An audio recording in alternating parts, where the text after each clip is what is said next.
alaykum. Demak, bugun 3-modulimiz. Xo'p, birinchi savol. Kuch haqida aytilgan fikrlarning qaysilari to'g'ri? Mulohazalar bor. Xo'p, birinchisi, kuch F harfi bilan belgilanadi. Bu to'g'ri narsa hisoblanadi. To'g'ri. Ikkinchisi, kuchning birligi Newton. Bu ham to'g'ri. Kuch vektor kattalik, bu ham to'g'ri. Demak, hammasi to'g'ri bo'lganligi uchun biz Y javobini tanlashga to'g'ri keladi. Yaxshi. Keyingisi.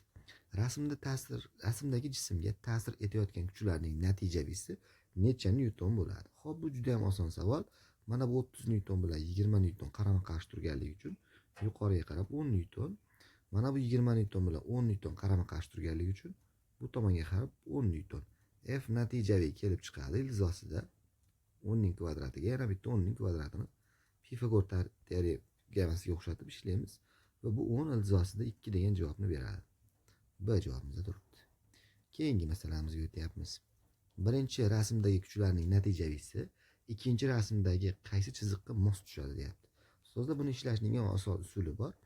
Bunda nima qilamiz? Bunda diagonallarni, ya'ni xuddi shularni parallel ko'chirish qoidasini qo'llaymiz. Mana bu F kuchini ko'ryapsizlar-ku. Shu F kuchini parallel ko'chirishimga e'tibor bering. O'sha uzunlikda mana shunday qilib. Tushundingiz? Va F2 kuchini ham parallel ko'chiraman, xuddi shu tomonga qaratib. Ana parallel ko'chirishni amalga oshirdim. Bu yerda mana bu narsa F natijaviy bo'ladi. Ularning diagonali sifatida chiqib beradi. Demak, bizda javob mana bu to'g'ri keladi ekan 2. B javobimizda turibdi. Tushundik-a? Mana shunda ishlash kerak. Agar yo'q, buni ishlamayman desalar, ya'ni koordinata usuli, o'rgatgan usulim mavjud yuqoridagi videoda, o'sha usulni qo'llash kerak. Keyingisiga o'tamiz. Birinchi rasmdagi kuchlarning natijavisi ikkinchi rasmdagi qaysi chiziqqa mos tushadi? Ana endi buni biz o'sha usuldan qo'llaymiz. Ya'ni bunda biroz ko'proq kuchlar ishlayapti. Shuni hisobiga nima qilamiz? Proyeksiyaga parchalashni qaranglar ustozlar. Buni ishlash uchun bunday qilib o'sha o'zimizning x, y koordinatasini chizib olamiz. Y va mana x. Ketdik. F1 kuchini bu tomonga ikkita katagi bor. Mana bu tomonga ko'ryapmiz-a? Shu tomonga ikkita, yuqoriga ikkita. Bitta degani, kechirasizlar, ikkita chizib qo'yibman. Bitta katak xolos. Xo'p, mana F4 kuchini ham yuqoriga bitta, o'ng tomonga ikkita. Xo'p, mana bu F2 kuchimiz. Buni pastga ikkita, bu yoqqa esa bitta bor. Proyeksiyalarni ko'rsatyapman. Xo'p, endi mana bu F3 kuchimizga ham pastga yana 2 bor, o'ng tomonga ham yana 2 bor ekan. Demak, umumiy xulosa paydo bo'lyapti bizda. Xo'p, demak, bu yerga chizadigan bo'lsam, bunday qilib x, y deb tepaga necha ko'ryapsizlar? 2. O'ngga necha ko'ryapsizlar? Bu bilan buni qo'shsak 3. Pastga mana bu ikkovi 4. O'ngga mana bu ikkovi, chapga bu ham 4. Demak, bizda xulosa. Xo'p, mana bu bilan mana bu yeyishganida pastga qarab necha qoladi? 2 qoladi. Mana bu bilan mana bu yeyishganda chapga qarab 1 qoladi. Demak, bizda shunday chiziq topish kerakki, pastga 2 katak bo'lsin bunday. Chap tomonga 1 katak. Mana ko'rishlar mumkin, xuddi o'sha narsani. Pastga 2 katak, mana bunday holatda. Shuning uchun bizda javob 3 ga to'g'ri keladi. Aynan shu natijaviy bularning orasidan chiqib beradi. Bizning javobimiz S. Ya'ni birinchi chizmadagi natijaviy kuch ikkinchi chizmadagi uchinchi chiziqqa mos tushadi. Yaxshi. Keyingi masalaga ham yetib keldik. 5-savol. Aynan shu usulda davom ettirsak kerak buni ham menimcha. Gorizontal ishqalanishsiz sirtda turgan jismga rasmdagi kabi kuchlar ta'sir eta boshlasa, jism qaysi yo'nalishda harakatlana boshlaydi deyapti. Ketdik. Qaysi yo'nalishda harakatini tushunish uchun yana o'sha ishni qaytaramiz. Mana bu yoqqa x, bu yoqqa esa y. Bo'ldi. F1 kuchdan boshlaymiz ustozlar. F1 kuchimizning bu tomonga nechisi bor? Bu tomonga 1. Shunga yuqorigachi 2. F1 kuchimiz ketdi savoldan. F5 endi F2 dan ketaylik. F2 ni bu tomonga nechi bor? 2 bor. Pastgachi 1 bor. Uje F2 ham ketdi savoldan. Endi F3 kuchimiz pastga ikkita katagi bor. Mana bu kuch. Shunchaki pastga. F3 kuch ham ketdi. F4 ga qaranglar. Pastga bitta katagi bor. chap tomonga ikkita katagi bor. F4 kuchi ham ketdi. Endi F5 kuch. F5 kuchini ham yuqoriga bitta katagi, o'ng tomon, chap tomonga ham bitta katagi bor. Endi umumiy xulosa sifatida ishlash kerak bo'lyapti. Demak, aniqlaydigan bo'lsak nima bo'ladi? Xo'p, chizib olamiz tushunishlaring uchun. X yuqoriga esa Y. Xo'sh, mana bu tomonga, o'ng tomonga necha ko'ryapmiz? 3. Qo'shib yuborsakda 3 chiqadi shunday bo'lib. Endi yuqoriga mana bu ikkovi ketadi. U ham 3. Endi yana kim qolyapti? Chap tomonga mana bu ikkovi. U ham nima bo'ladi? 3 bo'ladi. Pastga bu ikkovi mana bular. Pastga endi 4 paydo bo'lar ekan. Bu buni yeb qo'ysa, 3 buni yeya olmaydi, faqat 1 ortib qoladi va pastga 1. Tushundilarmi? 3 bilan 4 yeyishgandi. Va qaysi tomonga qarab ketadi desa, aynan shu, mana shu tomonga qarab harakatlanadi. Bu F3 yo'nalishiga tushadi. Javobimiz C. Tushundik-a 5-masalamiz yechimini. Mana shunday qilib tahlil qilsak yaxshiroq bo'ladi. Keyingisiga o'tyapmiz. Xo'p, keyingi savolimiz: gorizontal ishqalanishsiz sirtda turgan jismga rasmdagi kabi kuchlar ta'sir eta boshlasa, jism qaysi yo'nalishda harakatlanadi? Yana o'sha ishni takrorlashga to'g'ri keladi. Endi men bunda mana bunday takrorlayman. Shunchaki bu yoqqa chizib o'tirmayman, mana bu yoqqa o'tib qo'ya qolaman. X, Y. Tushundik-a? Endi ustozlar, F1 kuchimizni nechta katagi bor? 2 ta, bu yoqqa ham 2 ta. Demak, F1 kuchimizda 2 va mana 2. Tushundik-a? Xo'p, endi F2 kuchimizdan bu yoqqa 2, bu yoqqa esa 1. To'g'rimi? Xo'p, endi F3 kuchimiz. F3 kuchimiz bu yoqqa qarab 1, pastga qarab 2. Mana F5 kuchimiz ham bu yoqqa qarab 1 bor ekan F5 kuchda. Mana F5 ni o'zi. Va bu yoqqa 2 katak bor yana. Endi o'ng tomonga, mana shular hammasi o'ng tomonga. Bu yoqqa qarab 5. Xo'p, yuqoriga qarab mana bu ikkovi. Yuqoriga qarab 3. Pastga qarab mana bu ikkovi. Ular ham 3. Chapga qarab 2. Xo'p, mana bu buni yeb qo'ysa, qaysi tomonga qarab ketadi? Mana 3 5 2 ni yengib, mana bu tomonga harakat kuzatiladi.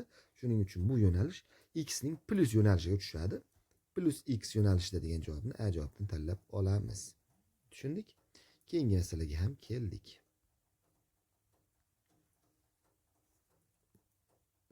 Xo'p, ishqalanishsiz sirtda turgan jismga turli yo'nalishda 4 ta kuch ta'sir etganda ham tinch holatda qolishi uchun F4 kuch quyidagi chizmada berilganlardan qaysi biriga teng bo'lishi kerak? Endi chizma bu yerda holatini ko'rib turibsizlar. F4 ni ko'rsatmagan. Shu natijaviy 0 chiqsa tinch qoladi jismini. Tinch holatda qolishi uchun deyapti. Bunaqa bo'lishi uchun F natijaviy kuch oxiri 0 chiqishi kerak.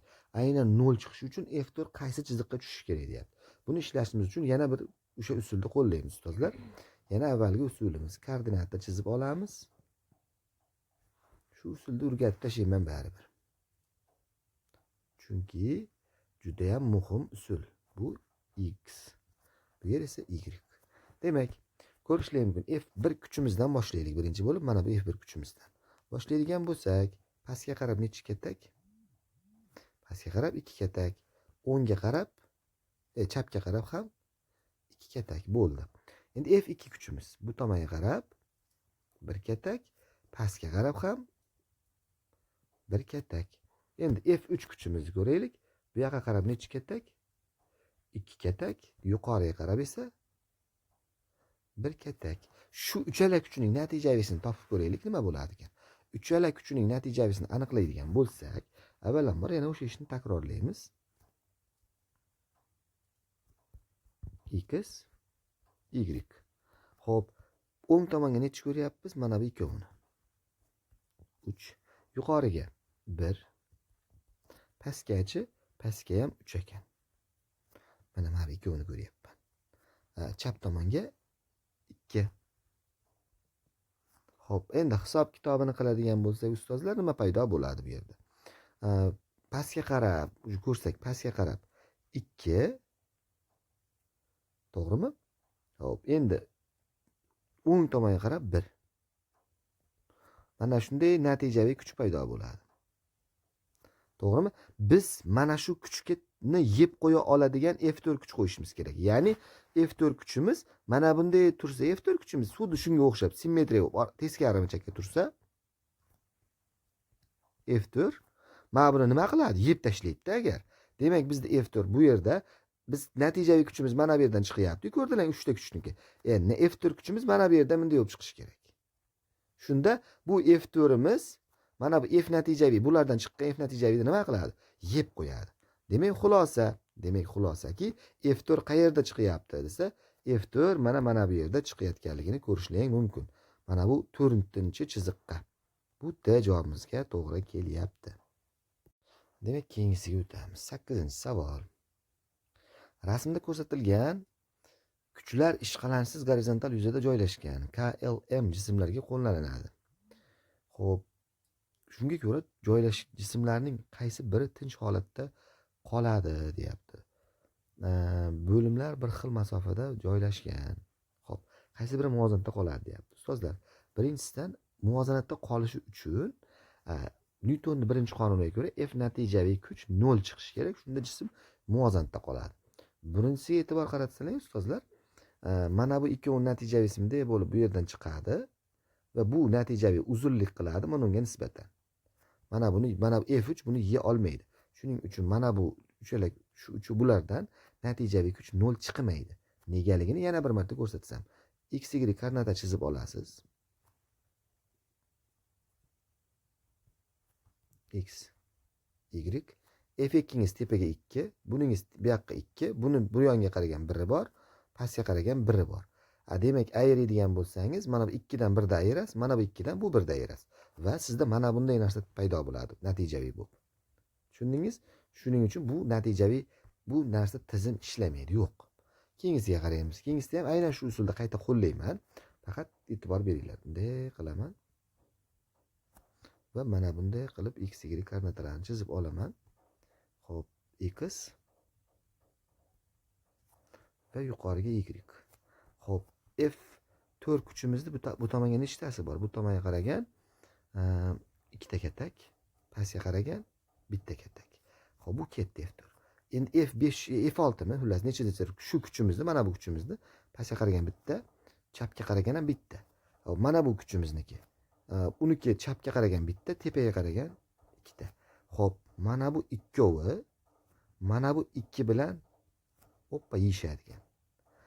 Chap tomonga qaragan 2, o'ng tomonga qaragan 2 bilan ham yeyishadigan, bu tushadi. Tushundik-a? Demak, ikkinchi shakl holati tushadi. Uchinchisiga o'tamiz. Xuddi shu ishni qaytaramiz. Shunday. Y va X. Demak, xo'p, mana bu kuchimiz, mana bu kuchning proyeksiyalari. Bu yoqqa 2, chapga 1. Tushundik-a? Xo'p, pastga mana bu F9niki 1. Mana bu F8niki yana pastga, uniki ham 1 va mana bu tomonga ham 1 bor. Mana bu kuchniki. Tushundik-a? Bitta 1 demak yozing. Xulosa, tepaga qaragan nechi bor? 2 bor. Pastga qaragan mana bu ikkovini qo'shsalang, mana bu 2 bilan bular yeyishadi. Xo'p, chap tomonga qaragan nechi bor? 1 bor. O'ng tomonga qaragan 1 ham bor, mana bu birlar. Ular ham bir-birini yeydi. Demak, bu ham o'rinli. Demak, bizda javobimiz kimlar muvozanatda qoladi degan savolga shu ikkalasi, ya'ni ikkinchi shakl bilan uchinchi shaklni muvozanatda qolayotganligi, ya'ni bu yerda tozalaydigan bo'lsak, xo'p, qaysi shakllar chiqyapti bizda? Demak, L bilan M jism muvozanatda qoladi. LM Y javobda chiqyapti. Natijaviy chiqmaydi. Koordinata usulida hisoblasak 0 chiqadi. 9-masalaga ham yetib keldik. Xo'p, e'tibor berasizlar ustozlar. Quyidagi chizmada F1 plus F2, F1 minus F2 vektorlarining qiymatlari keltirilgan. Bunga ko'ra F1 kuch qaysi chiziqqa mos keladi deyapti. Xo'p, endi ustozlar nima qilamiz? f1 plus mana bu vektor bilan mana bu vektorni qo'shib yuboramiz. Qo'shib yuborish uchun, ya'ni f1 plus f2 vektorlar plus f1 minus f2 vektorlar va bulardan f natijaviy chiqarib olaman. Bunda mana bular nima qiladi? F2 vektorlar yeb qo'yadi. Ikkita f1 vektor teng f natijaviyga aylanib oladi. Keyin f natijaviy topamiz. Topish uchun yana avvalgi ishni qilamiz. Shunday qildim. Va mana buni amalga oshirdim. Bu yer x, bu yer esa y. Xo'p, endi ustozlar, mana bu f1 plus f2 vektorimizning mana bu yoqda nechta katagi bor? 3 ta. Pastga qaragan esa bitta. Tushunyapmiz a? Endi aksincha mana bu vektorimizniki yuqoriga qaragan 3 ta, chapga qaragan bitta. Natijaviy hisoblashni boshlaymiz. Mana bu 3 bilan mana bu bir-birini yeganida mana bu tomonga nechi paydo bo'ladi? 2. Mana bu 3 bilan mana bu bir qarama-qarshi bo'lib bir-birini yeganida bu tomonga qarab ham 2 katakli narsa paydo bo'ladi. Bularning natijavisi mana bunday bo'lib ularning o'rtasidan f natijaviy bo'lib chiqadi. To'g'rimi? Demak, f natijaviyimiz mana shu joydan mana bunday bo'lib nima qilar ekan? Chiqib keladi ekan. Demak, f natijaviyimiz shunday keladigan bo'lsa, bizlarning f1larimiz qanday holatda bo'lishi kerak? Shu narsani mana bu yerga qo'yamiz. Xo'p, f natijaviyning uzunligini yarmida, masalan, mana f1 degani f natijaviyni yarmi chiqadi. Shu natijaviyni yarmi deb tanlashimiz uchun, ya'ni f natijaviy kuch mana bu bo'lsa, uning qoq yarmi mana bu yerdan bo'linadi-yu, bo'linganda bu qaysi chiziqqa tushyapti? Bu mana bu chiziqqa. Ikkinchi chiziqqa tushyapti. Bu bizda 9-savol B javob ekanligini anglatib turaveradi. Ya'ni natijaviy kuchni chizdim, mana bu chiqdi. Lekin uni nimasini oldim? Qoq yarmini oldim. Yarmi mana shu yerdan bu yog'i bo'ladi. Natijaviy bu yergacha. Tushundik-a ustozlar? Yechimda mana shu holatda masalani tugatib qo'ya qoldim. Yaxshi. Xo'p, keyingi masalamizda quyidagi chizmadagi ma'lumotlardan foydalanib f1 vektorini qaysi chiziqqa mos tushishini topib ber deyapti. Vektorlar bu yerda sal murakkabroq. Buni ishlash uchun zo'r usuli bor. Bu usul hisoblanadi. Mana bu kataklarda ozgina davom ettiraman ustozlar yana. Nima qilmoqchi ekanligimni tushunib olasizlar. Juda oddiy ishni amalga oshiraman. Tasavvur qilinglar, mana bu kataklar davom etyapti. Mana bu f2 plus f3 vektorini teskarisiga yozaman. Xuddi shunday simmetrik. Tushundingizmi? Ya'ni endi men nima qilmoqchi bo'lyapman? Men hamma vektorni qo'shaman. Qaranglar nima bo'ladi? Ya'ni mana bunday qo'shish bor. Bu vektorni olamiz birinchi bo'lib f1 plus f2 plus mana bu vektorni qo'shamiz. Unga yo'nalishiga tegmaymiz. Plus f3. Tushunyapsizlar-a? Vektorlar qo'shyapman. Endi mana buni ham plus qilaman-da, f2 plus f3 qilmoqchiman, lekin men shu narsani ayirmoqchiman, shu narsani. Ayirish uchun mana bu vektorni simmetrik bu tomonga ko'chirib qo'yish kerak. Shunda ayirish bo'ladi. Ya'ni men xo'p, bunda ayirish bo'ladi. Qavschida f2 plus f3 vektorini teskarisini chizdim. Mana bu vektorni unutib, uni teskarisiga o'tkazib qo'ydim bu yoqqa. Tushundilarmi mana bu joyga? Shunda teng f natijaviy vektor chiqadi. Mana bu chiziq masaladan o'chadimi, o chiziq kerak bo'lmay qoladi. Uning o'rniga mana bu chiziq bilan ishlash kerak bo'ladi. Mana bu yerni o'chirib e'tibor qaratamiz. Bunda hisob kitobni amalga oshiradigan bo'lsak, qaranglar, qavslar ochilganida mana bu f2 bilan f3 bilan yeyishadi. f1 barobar f natijaviy kuchga teng bo'lib qoladi. Buni aniqlashimizda qaranglar nimani qo'llaymiz. Mana bu yerga ustozlar men hop bitta narsani ko'rsatmoqchi edim. Yo, bu shartmi? Xullas, mana bu vektor yo'q. Buni o'rnida mana bu yerda minus qavschida f2 plus f3 vektor. Mana shu vektor bor bu yerda. Bu vektorga e'tibor qarat. Ana endi natijaviy kuch topish kerak bo'ladi shu yerdan. Natijaviy kuchni aniqlasak, o'sha f1 ga teng chiqar ekan. Buni aniqlash uchun yana o'sha o'zimizning vektor usulini qo'llaymiz. Y bunday esa x. Tushundik-a? Ana endi ustozlar qaranglar. f3 vektorimizni nechta chiziq va nechta holatda? Bu tomonga 2 ta, tepaga bitta. f mana bu vektorimiz esa bu tomonga nechta edi? Mana bu yerda 3 ta, tepaga bitta. Xo'p, endi bu vektorimiz, mana bu vektorimiz. Pastga 3 ta, bu tomonga bitta. Xulosa, bizda ko'rishlik mumkin ustozlar, mana bu vektor ikkalasi 3 bo'lib qoladi va o'sha vektorlarning yig'indisi mana bu 3 ta yeb qo'yib turib, bu ikkala vektorlar bir-birini yeydi va tepaga 2 ta vektor bor, pastga bitta vektor bor. 3 ta vektor bor. Bir-birini ayirsalang, faqatgina pastga bitta vektor qoladi. To'g'rimi? Ya'ni mana bu 3 bilan mana bu 1 + 1 ni ayirsangiz, faqatgina pastga qarab bitta vektor bunday bo'lib qolib ketadi. Bizning javobimiz, demak, xulosaki f natijaviy vektorimiz shunchaki mana shu bitta bir katakli pastga qaragan vektor chiqadi. U faqat A javobda bor xolos. Boshqa hech qaysi javob bunga to'g'ri kelmaydi. Demak, f natijaviyimiz f1 ga teng va o'sha f1 bir katak va pastga qaragan. Bo'ldi, shunaqa fikrlaymiz. Keyingi masalamiz ham shunga o'xshab ketadi, biroz murakkabroq, lekin bu ham bunda ham o'ziga yarasha usul mavjud. Bunda savolda ustozlar e'tibor qaratasizlar. Bitta mana bu vektorni teskari holatga o'tkazish kerak. Shunda oson bo'lib qoladi. Ko'pchilik shuni qila olmaydi, lekin shuni amalga oshiramiz. Demak, mana bu joygacha cho'ziladigan mana bunday vektor ochilishi kerak bo'ladi. Eng qiziq, bu vektorimiz minus bo'ladi oldi. f1 plus f2 vektorga aylanadi. Ana endi biz mana bu vektorni yo'q deb qabul qilsak bo'laveradi. Biz uni teskarisiga o'tkazib oldik. Men nima uchun bunaqa qilganimni hozir ko'rsataman. Ustozlar, hamma natijaviy topishni qaranglar, bunda qanaqa topiladi? Ya'ni f1 plus f3 mana bu vektorni oldim. O'rtaga minus mana bu vektorni qo'yaman. Minus qavs ichida f1 plus f2. Xo'p. Bu ustozlar savolimiz murakkab savolda bu, ya'ni quyidagi chizmada f1 plus f2, f2 plus f3, f1 plus f3 vektorlar keltirilgan. Shundan foydalanib mana bu f1 ni kechirasizlar. Mahraji f1 bo'lib qolibdi. Bu yer f3 edi. Adashmasam f3 edi. Hozir qarab qo'yaman hozir nimaligini. Ha, albatta bu yerda f3 vektor ekan, men e'tiborsiz qoldiribman, lekin to'g'rilab qo'ydik demak. Xo'p, xullas shu holat bo'lyapti. Ki mana bu vektorni shunchaki o'z holatida qo'shaman. Ya'ni plus f2 plus f3 vektor teng f natijaviy deb olaman. Men nega buni ayirib natijaviy topyapman? Chunki ayirib natijaviy topishimda ko'rasizlar hozir nima bo'lishini.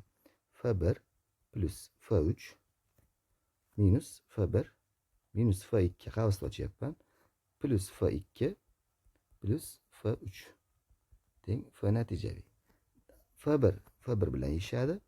f2 bilan yeshadi. Demak, 2 f3 barobar f natijaviy. Uje biz f natijaviyni topsak, hozir mana shu holatda o'sha f3 ni 2 barobar bo'ladi. Ya'ni bu yerdan f3 barobar f natijaviy kuchini 2 ga bo'linmasi ekan. Biz buni aniqlashimiz kerak bo'ladi. Buni aniqlash uchun yana o'sha usulda qaytaramiz. Yuqoriga y mana bunday yesa, bu chiziqni o'chirib turak. X mana bu kuchga e'tibor qaratmaysizlar. Xo'p, tepaga necha katak bor bu yerda? 3 bor. Bu tomongachi 1 bor. Mana bundan bu tomonga 3 bor. Pastga qarab esa 1 bor. Mana bu kuchlarimizdan pastga qarab 2 bor. Xo'p, xuddi shunday fikrlashga to'g'ri keladi. Demak, aniqlaydigan bo'lsak, nimalar chiqib keladi ustozlar? Xo'p, yuqoriga mana bu 3, pastga ham 3. Bir-birini yeb qo'yar ekan. Va faqatgina o'ng tomonga 4. Demak, mana bu tomonga 4 vektor chiqib kelar ekan. Bu f natijaviyga teng ekan. Demak, f natijaviy shunday bo'lsa, bizga f3imiz shu tomonga ekan, lekin 2 ekan. Chunki f natijaviyni yarmini olish kerak va bu 2 chiqadi. Eng qizig'i bu yerda shunday o'chiraman ustozlar. Men f3 ni chiqardim. Hammasini boshqatdan boshlayman f1 ni topish uchun. Demak, xulosaki mana bu joy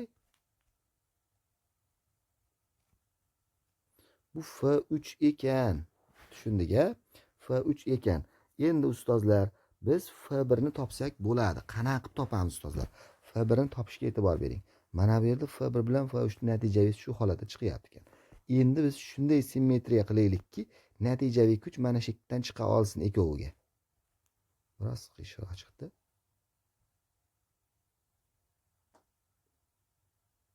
Shunday. Ikki atak ketdimi?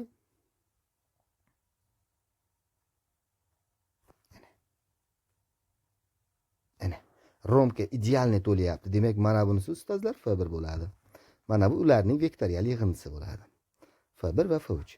Demak, endi F1 ni topib olamiz. F1 ni topish uchun ildiz ostida F1 ning bitta katagi, mana bu tomonga bitta katak ko'ryapsizlar, to'g'rimi? Ildiz ostida 1 ni kvadrati plus tepaga F1 ning 3 ta katagi bor. Bunday qarasalar. Mana F1 mana bunaqa 3 ta katak. 3 ni kvadrati teng. Xo'p, ildiz ostida 10 bo'lar ekan F1 imiz. Demak, biz nima qidiryapmiz? Biz F1 taqsim F3 ni qidiryapmiz bu yerda. F1 ni bo'lib tashlayman F3 ga teng. F1 im ildiz ostida 10 chiqdi. F3 im esa mana bu yerda chiqardik. 2 chiqdi. Taqsim 2. Javob Y javobimizda. Biroz murakkabroq, lekin tahlil qilish uchun yaxshi qilib qayta ko'rsangiz nima qilganini tushunib olasizlar ustozlar. Hop, 12-masala biroz osonroq menimcha chizmasi ko'rinishidan. Hop, chizmada berilgan kuchlarning natijaviy miqdori necha newton ekanligini aniqlang deyapti. Hop, mana bu 6 bilan 14 ni ayirib olamiz. Shunda bizga mana bu tomonga qarab necha newton? 8 newton yuzaga keladi. Va mana bu tomonga qaragan bitta kuchimiz bor, 4 newton. Ularning ora burchagi 120. Bu yog'i 60 bo'lganligi uchun. Biz natijaviyni mana bu burchak bilan 120 gradus burchak bilan fikrlasak, F natijaviy ildiz ostida natijaviy kuch formulasi 8 ning kvadrati plus 4 ning kvadrati plus 2 ta 8 kara 4 ko'paytirilgan kosinus 120. Bundan ildiz ostida 64 plus hop 16 o'rta minus bo'lib qoladi ustozlar. Chunki kosinus 120 gradusda minus 1 taqsim 2 ni ushlaydi. Mana bu kosinus bilan mana 2 qisqarib minus 8 kara 4 bo'lib qoladi. Oldini minus qilib qo'yadi-da. Demak, F natijaviy ildiz ostida bu ikkovini qo'shsak 80 minus bu ikkovi 32 bo'ladi. Ildiz ostida 48, ulardan ildiz 4 ildiz ostida 3, ya'ni 16 kara 3 bo'ladi-yu. Shuning uchun 4 ildiz ostida 3 B javobimizda tayyor turibdi. Keyingisiga keldik. Chizmada berilgan kuchlarning natijaviy miqdorini necha newton ekanligini aniqlang deyapti. Xo'p, buni ishlashda proyeksion usulida foydalanamiz. Mana bu tomonga fx, fy, fx, fy qilib shularni bir-biridan ishlaymiz. Demak, f1imizda f1x qanday bo'ladi?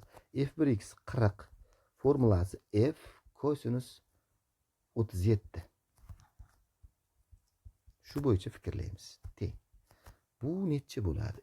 F40 F1 40 ko'paytirib kosinus 37 0.8 ni ushlasa, bu 32 ni ushlab oladi. Demak, mana qayerga qarab 32 tanlaymiz. Bo'ldi. Tushundilar. Endi F1 y ni tanlay olamiz. F1 sinus 37. Mana bu bo'ladi shu F1. O'shani yozyapman. 40 ko'paytirilgan sinus 0.6 37 gradus teng 24. Demak, tepaga qarab 24. Bo'ldi. Endi bu yoqdan f2. f2x mana bu. Mana bu narsa f2x bo'ladi. Tushundingmi? Shuni aniqlash uchun f2 kosinus 53. Chunki mana bu burchak 53 gradusda berdik. Teng f2 30 newton. Kosinus 53 gradusda 0.6 ni ushlasa 18 bo'lib qoladi. Demak, mana bu tomonga, mana bu joyga yozsak bo'ladi ekan. 18 deb. Endi yuqorigasi f2 y. f2 sinus 53 teng 30 ko'paytirib 0.8. Yana 24. Demak, tepaga yana 24 paydo bo'ldi. Pastga esa mana bu yerda 34 newton turibdi. Xulosa. Tepaga jami necha newton ustozlar? 48. 24 ga 24 ni qo'shdim. Bu tomonga 32, bu tomonga 18, bu tomonga 34. Xo'p. O'ng tomonga necha qoladi? 14. Yuqoriga 14. Chunki 34 bilan 48 ayirmas. Demak, natijaviy kuchimiz F natijaviy 14 ildiz ostida 2 Pifagor teoremasi asosida fikrlanganda D javobda turibdi. 14-savol. Chizmada berilgan kuchlarning natijaviy miqdori necha newton ekanligini aniqlab bering deyapti. Buni aniqlashimiz uchun avvalambor o'zimiz usul bunday qilamiz. X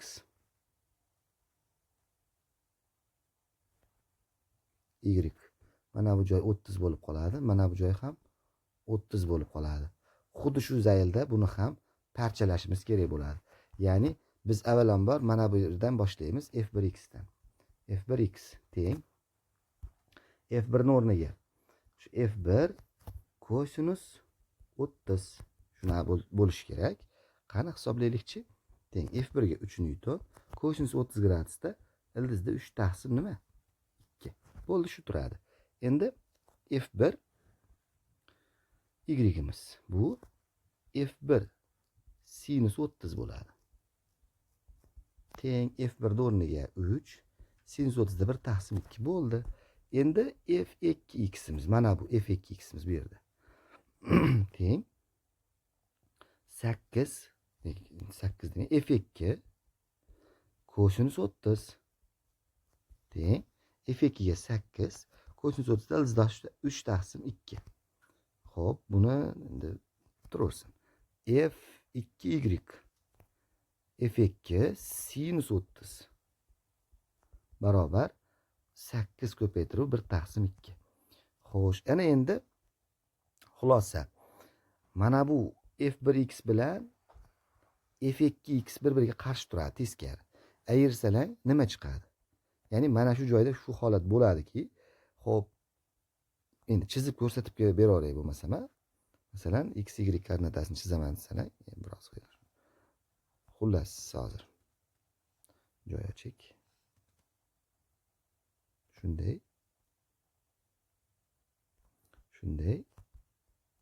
X, y.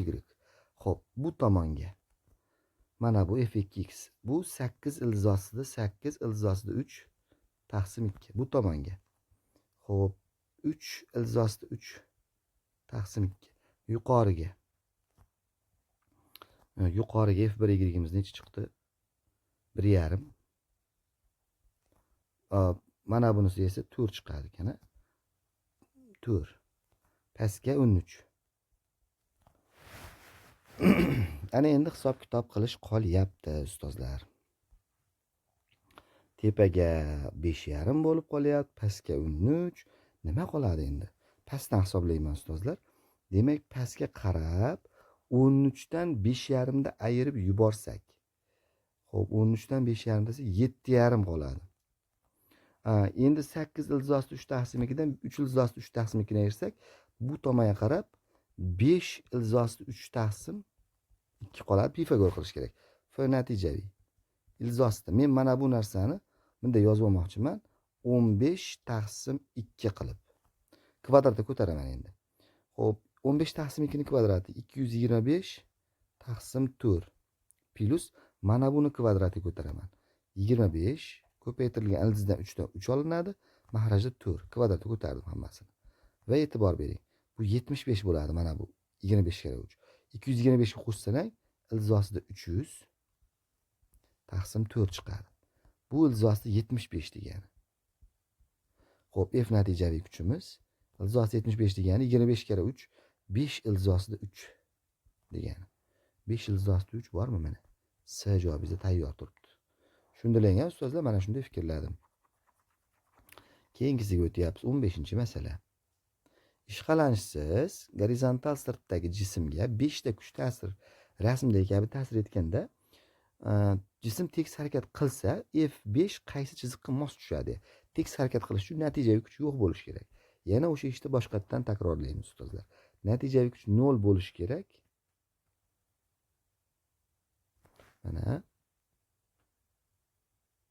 Mana bu yerda x, bu yerda y. Demak, F1imizdan 2 ta katak, hop, yuqoriga qarab 3 ta katak. F2imizdan 2 ta katak, pastga qarab 1 ta katak. Tushunyapsizlar, ha? Hop, F3imizdan bu tomonga qarab 3 ta katak, pastga qarab 1 ta katak. Pastga. F4imizdan yuqoriga qarab 2 ta katak, bu yoqqa qarab 2 ta katak. Xulosa, jami nechta kattagi va qaysi tomonga holat bo'lyapti? Tepaga qarab mana bu ikkovi 5 ta. Xo'p, o'ngga qarab mana bu ikkovi 4 ta, pastga qarab 2 ta, bu yoqqa qarab ham 5 ta. Mana ikkovini 2 ta oldimi? Ikkovi bu yoqqa qarab 5 ta. Xulosa ayirish kerak. Xo'p, tepaga qarab 3 ta qolyapti. Bu tomonga qarab bitta qolyapti. To'g'rimi? Endi mana shuni sal chiroyliroq chizaylik. Tepaga qarab 3 ta, bu tomonga qarab esa nechta? Bitta qolyapti. Natijaviy kuch mana bunday bo'lib chiqib beradi shu yerdan. To'g'rimi? Ya'ni mana bu yerlar ustozlar boshqatdan chizmani o'chiryapman. E'tibor beringlar. Xo'p, bizda mana shu nuqtaga nisbatan ko'ryapmizki, mana bunday bitta 3 ta chiqishi kerak ekan. Mana bunday bitta chiqishi kerak ekan. Va ularning natijasi mana shu joydan bunday bo'lib chiqadi, bu katakka moslashib va shunga teskari tomonga o'sha 5-kuchimiz tursa agar, mana shu 5-kuchni qo'shsangiz, shu F natijaviy kuchingizni nima qilib yuboradi? Yeb yuboradi shu ish va tizim yana muvozanatga kelaveradi. Demak, xulosa F5 kuchimiz mana bunga to'g'ri keladi. Javob C. Yaxshi. Keyingi savolimiz, rasmda ko'rsatilgan tashqi kuchlar ishqalanishsiz gorizontal tekislikda turgan nuqta jismga ta'sir etsa, jism harakatlana boshlaydi. Xo'p, shunga ko'ra qaysi bir kuch bir muncha vaqtdan o'tgach olib tashlansa, jismning harakat yo'nalishi o'zgarmaydi. Yana o'sha yo'nalishda yuraveradi. Xo'p, buni ishlash uchun yana o'sha biz o'zimizni usulni qo'llab olamiz. Mana natijaviy kuch topaman-da va iloji yo'q har doimgidek. Y va X. Xo'p, F2mizda ikkita katagi bor, tepaga bitta katagi bor. F1imizda tepaga o'zi 3 ta katagi bor. Mana F1. Shundaga F2ni ham qilib bo'ldim. Endi F3 pastga qarab ikkita katagi bor, bu yoqqa qarab bitta katagi bor, o'ngga qarab. Xo'p, endi F4imda bitta katagi bor, bu tomonga qarab, pastga qarab ham bitta katagi bor. F5imda uni ham bitta katagi bor, yuqoriga qarab ham bitta katagi bor. Xo'p, ustozlar, endi X, Y ni bu yoqda chizamiz.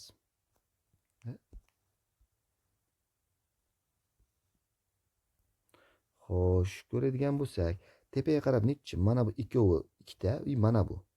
Qo'shsak 5 ta. Xo'p, keyin o'ng tomonga mana bu bitta, mana bundan 2. Mana shu ikkovini qo'shamiz. Mana shu ikkovini qo'shishga to'g'ri keladi. Bu yoqqa qarab 3 ta. Xo'sh, endi pastga qarab mana bu 2, mana bu 1, pastga qarab ham 3 ta ekan. Xo'p, endi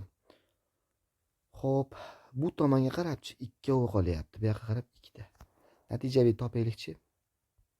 Bulardan natijaviy. To'xtanglar.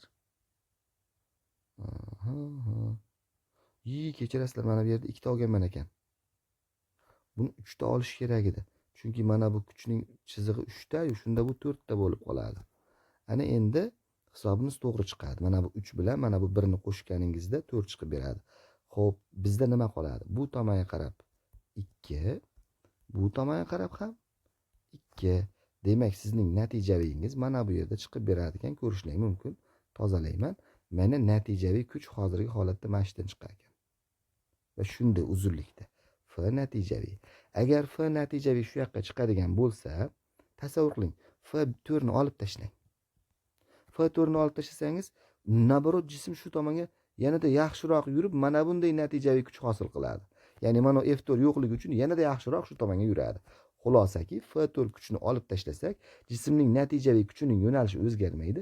Shuning uchun jism yana avvalgi yo'nalishda bemalol yanada yaxshiroq yurishi mumkin bo'ladi. Shuning uchun bizda kimni olib tashlash kerak desa, F4 ni, javob F4 ni olib tashlash kerak.